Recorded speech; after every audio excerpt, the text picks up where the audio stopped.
Hi, my name is Jamie Schmatzer. I'm an instructor for the Old World Alliance, and today I'd like to show you some new products from John at Badger Claw Outfitters.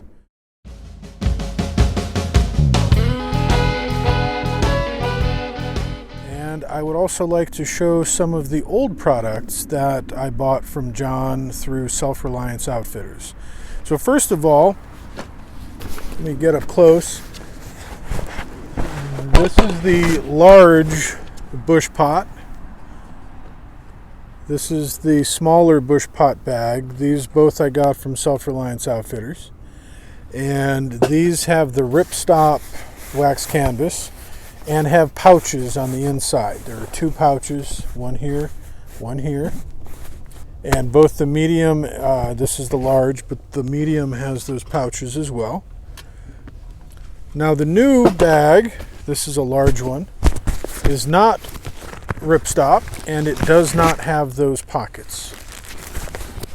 I prefer the look of the non-ripstop, but I do miss the inside pocket. So I'm going to adjust the camera and show you what I've got in those bags. They can really hold quite a lot, but I'd like to show you what I use them for.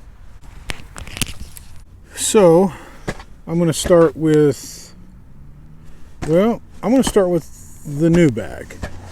So the new bag, some of you know that I do Civil War reenacting, and this is basically my new Civil War Cordage Kit. You'll see as I show you. I've got 1-inch webbing. I've got 2-inch webbing. I've got 1/2 inch. And these are great for canvas wall tents. You know, if one of the big loops comes out for the stakes, I've got this. If the tie-outs to close the door or whatever, I've got this 1/2 inch. Just useful to have.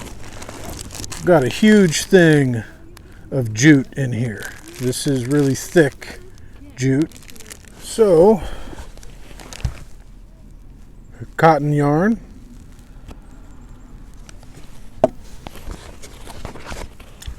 Very thin hemp cordage. Artificial sinew.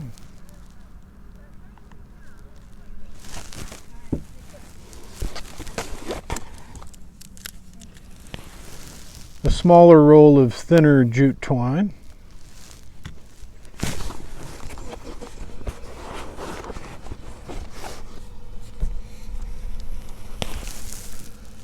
A hole punch. I've needed to use this reenacting before too, to add holes to various people's belts. It's a good thing to have.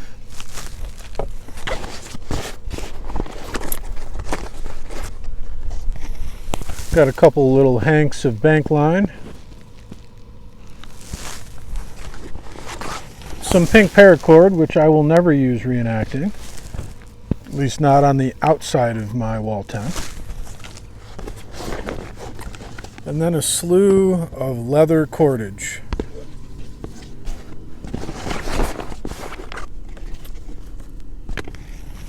And then I've got this little, I don't know, these are all just little bits of leather, probably from a furniture company or something. But I've used these to make like fork covers and knife covers, just like fold them over. You fold a piece over and stitch it up with some artificial sinew. I've done that. So that's about all that I've got in here. But when you're doing reenacting, you know, a lot of people don't come prepared with, you know, this much stuff. And I like to make sure that I do. I do the reenacting with my sister and her 4 kids, my 2 nieces and 2 nephews. And I just want to make sure that we've got everything that we need. So This is my reenacting Cordage Kit in the new non-ripstop pouch by John. All right, so in this big one, this is the old one that's got those inside pockets.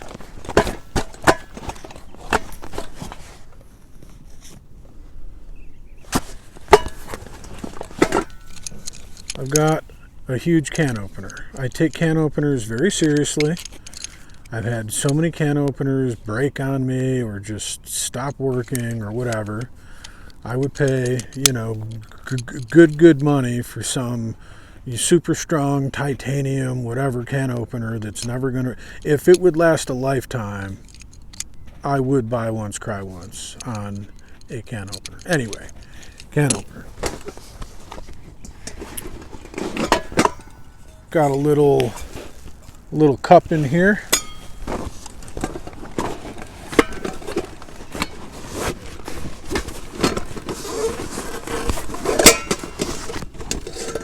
There we go.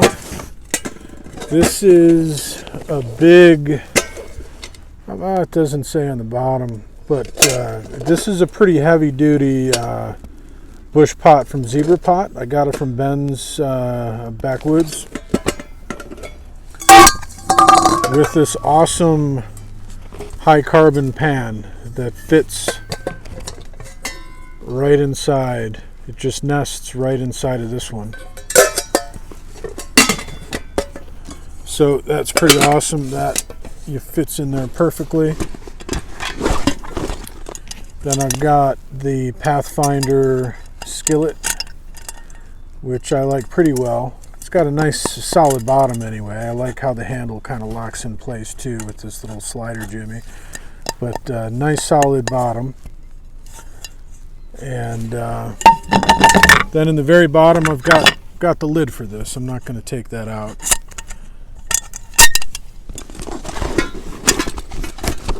Now, I don't know if you can see. There you go. There's two pockets in there.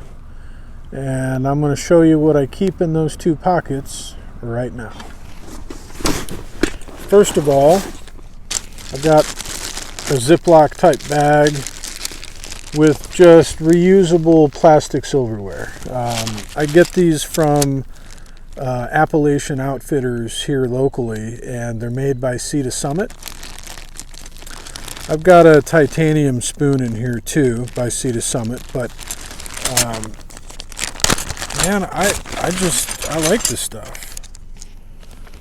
A heavy duty plastic, reusable. I don't throw these out. A nice soup spoon, and there's a spork, and I don't know, I just like them. Nice, lightweight. I've got enough in here for me and my wife, and I just keep that in one of the side pockets inside of here. I'm going to put that back in and show you what I keep in the other pocket. I've got, four things. So I've got a little tiny whisk. Isn't that adorable? But it doesn't take up any room, and when you're scrambling eggs, this is actually kind of a nice thing to have. So I've got that in there. Then I've got a meat fork from the Hidden Woodsman. Very nice. He didn't make the fork, he made the sheath for it. You can see it's a very nice meat fork. Very nice sheath. Which is great because it's going to protect my bag. Now, many of you know about the heavy cover canteen, titanium. Those are actually made by Keith Titanium. And this also is made by Keith Titanium. I'll show you what this is.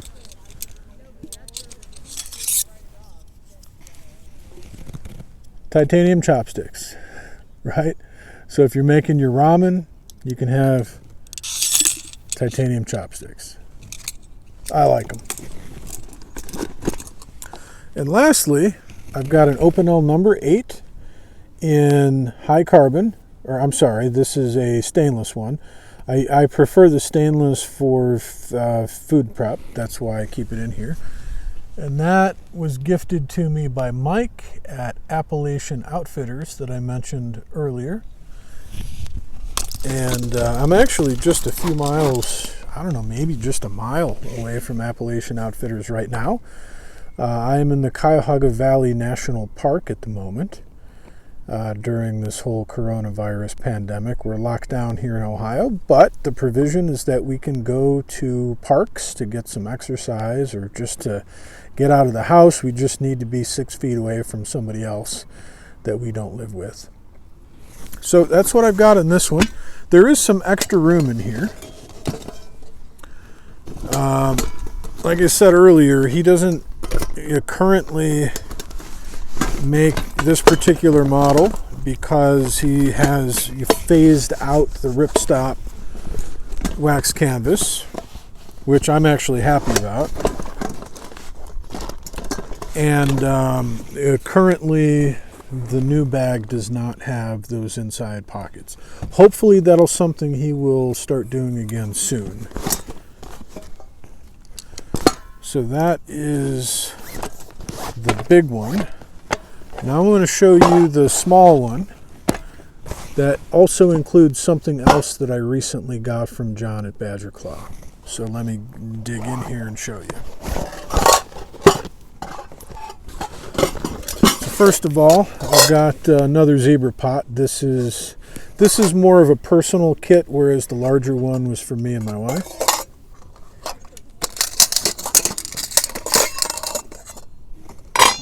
All right.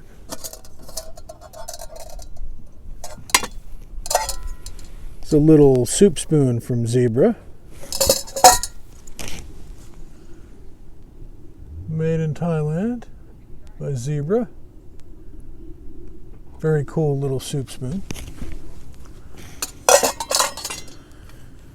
And just some other things in here that I might need to wash up and that sort of thing. Pocket soap over here by Sea to Summit. Some hand sanitizer that I keep in here.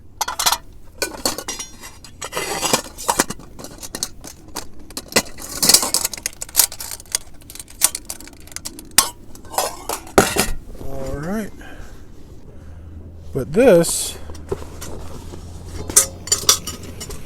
is what I just got from John.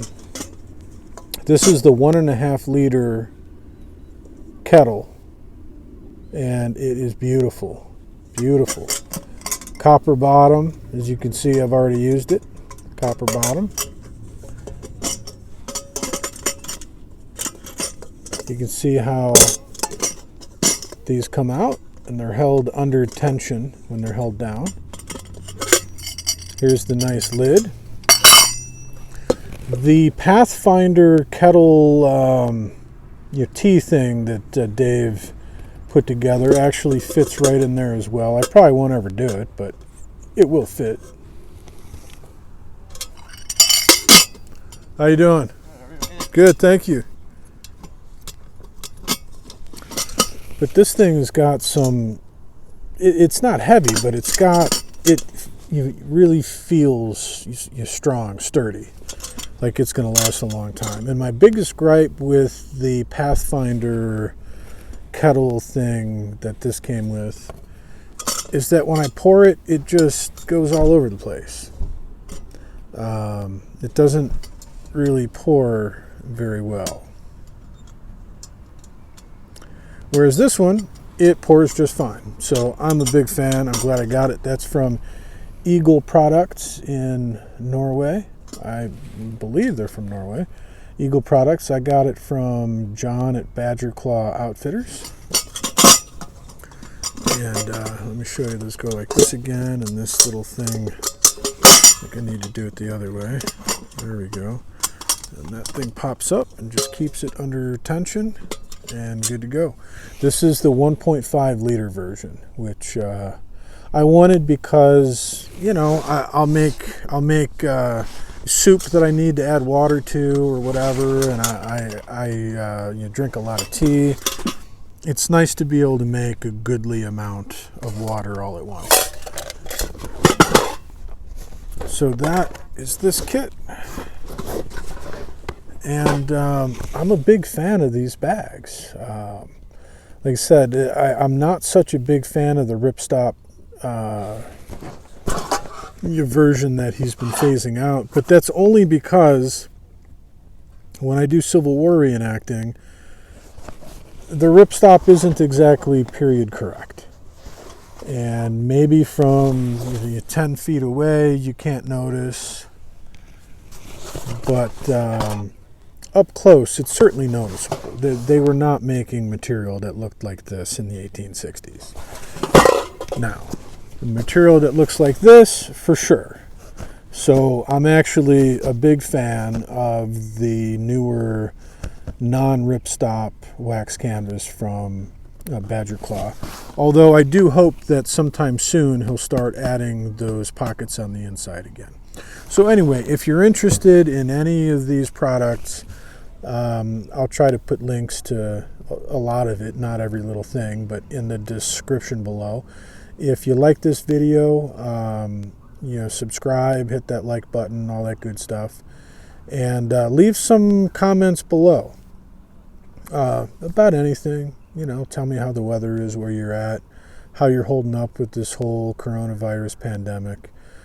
Just leave some comments below, and so far I have replied to every single comment I have gotten. So help me out, keep the engagement going, and I'll see you soon.